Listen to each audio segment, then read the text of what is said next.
ओम नमो भगवते वासुदेवाय. सार्थ सुबोध ज्ञानेश्वरी.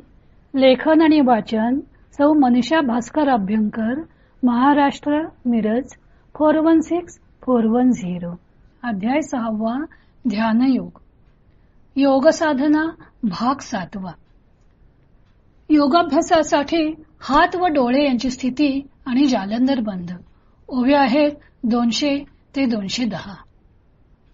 मागच्या भागात ज्ञानदेवांनी आसन घालून कसे बसावे, मूळबंध कशाला म्हणतात ते सांगितले.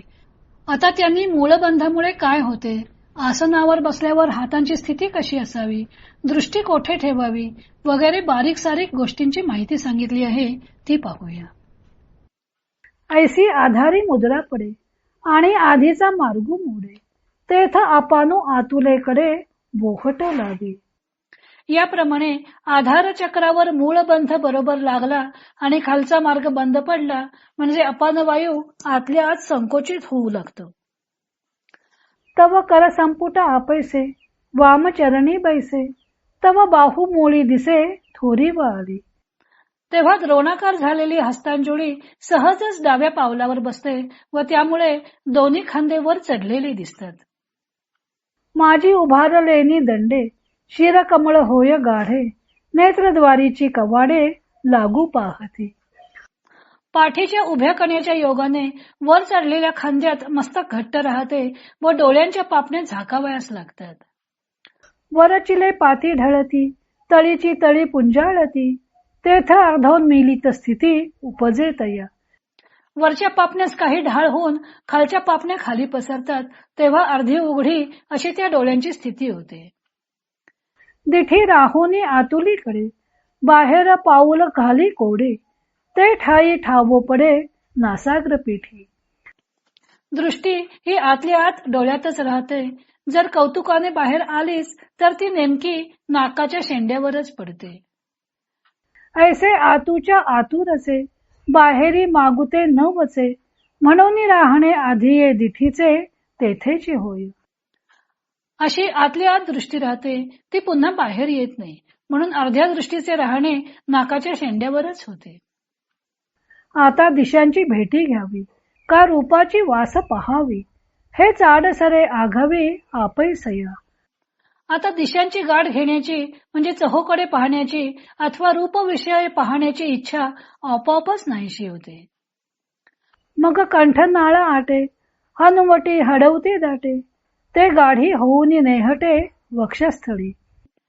मग गळा आकुंचित होऊन गळ्याखालच्या खळगीत अनुवटी अडकून बसते, ती तेथे घट्ट बसून छातीवर दाबून बसते. माझी घंटिका लोपे, वरी बंधू जो आरोपे, तो जालंधरू म्हणिपे पंडू कुमारा. अर्जुना, त्यामध्ये कंठमणी अदृश्य होतो, म्हणजे गळ्याची घाटी अदृश्य होते.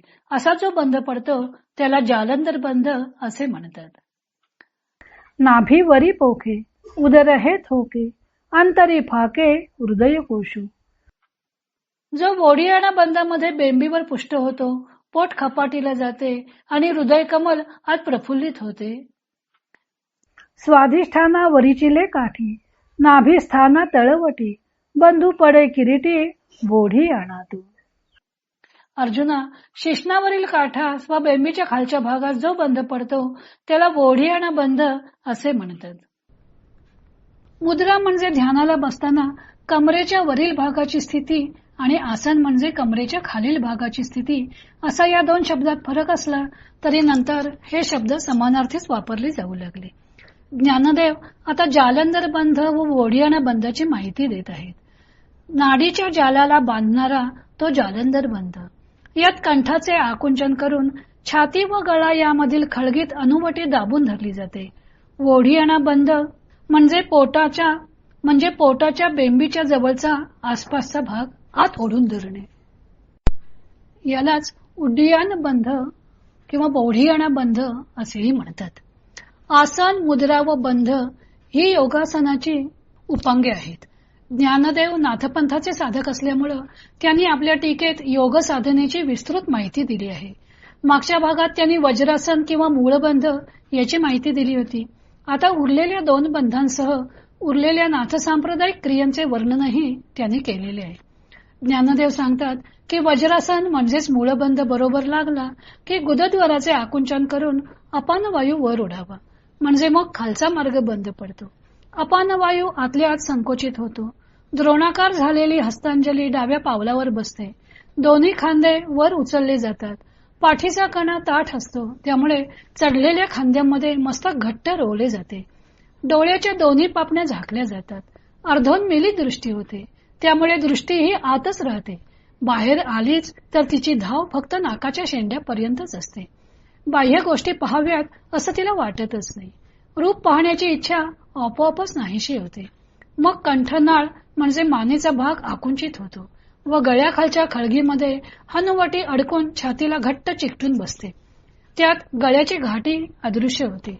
याला जालंधर बंध म्हणतात. पुढे त्यांनी कोंडलेल्या अपान वायूचे कार्य सांगितले आहे. तो भाग आपण उद्या पाहू.